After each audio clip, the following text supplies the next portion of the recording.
Le 8e Salon africain de l'invention et de l'innovation technologique a été un grand succès en termes de mobilisation des visiteurs et des exposants, malgré le contexte dans lequel il s'est tenu.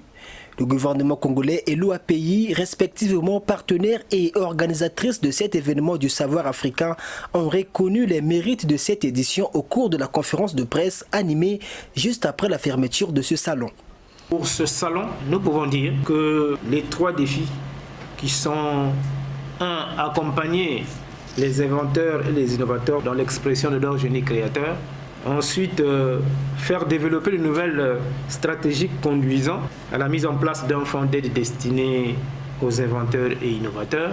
Et enfin, le défi, c'était faire créer tout le dispositif pour stopper, grâce à la science, à la technologie et à l'innovation, la propagation de la Covid-19.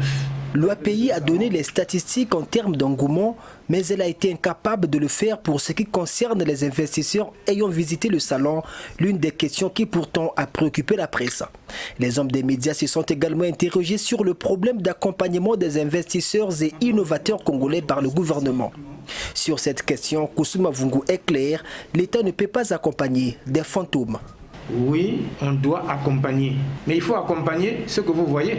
Vous ne pouvez pas accompagner celui qu'on ne voit pas. L'invite que je fais, c'est que l'on ne reste pas là où on est, mais de se faire connaître et puis l'accompagnement va arriver. L'accompagnement des pouvoirs publics est certes très attendu par les scientifiques, mais l'autre question qui bloque le développement de ce secteur en Afrique, c'est d'un côté ceci.